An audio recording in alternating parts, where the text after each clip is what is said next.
Assalamualaikum warahmatullahi wabarakatuh.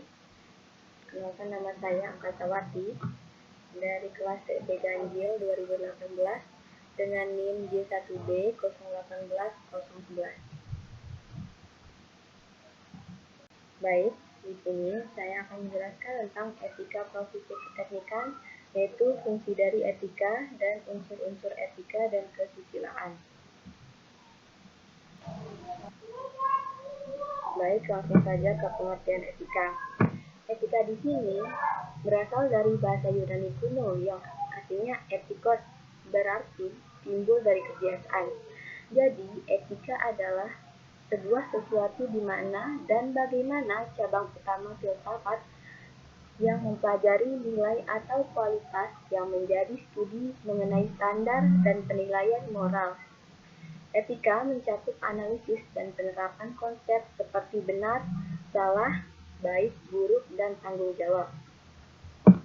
Nah, di sini etika menurut ahli yaitu Ahmad Amin mengemukakan bahwa etika adalah satu pengetahuan yang menjelaskan tentang arti baik dan buruk serta apa yang seharusnya dilakukan oleh manusia.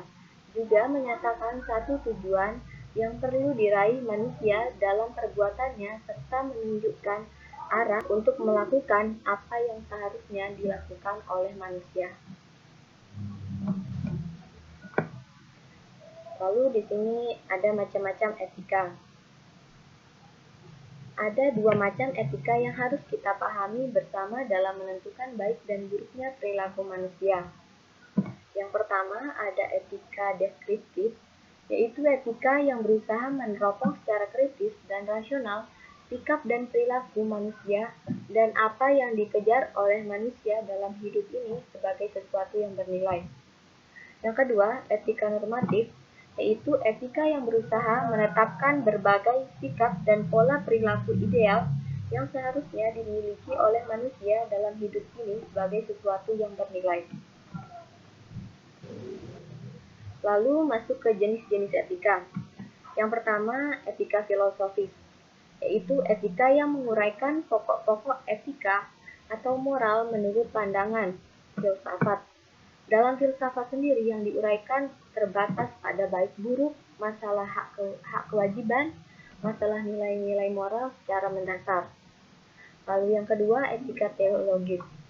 Etika teologis sendiri adalah etika yang mengajarkan hal-hal yang baik dan buruk berdasarkan ajaran-ajaran agama. Nah, yang ketiga, etika sosiologis. Etika ini menitik beratkan pada keselamatan ataupun kesejahteraan hidup bermasyarakat. Etika sosiologis memandang etika sebagai alat mencapai keamanan, keselamatan, dan kesejahteraan hidup bermasyarakat. Jadi, etika sosiologis lebih menyibukkan diri dengan pembicaraan tentang bagaimana seharusnya seseorang menjalankan hidupnya dalam hubungannya dengan masyarakat.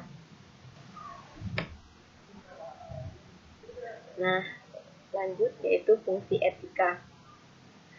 Di sini banyak sekali fungsi etika.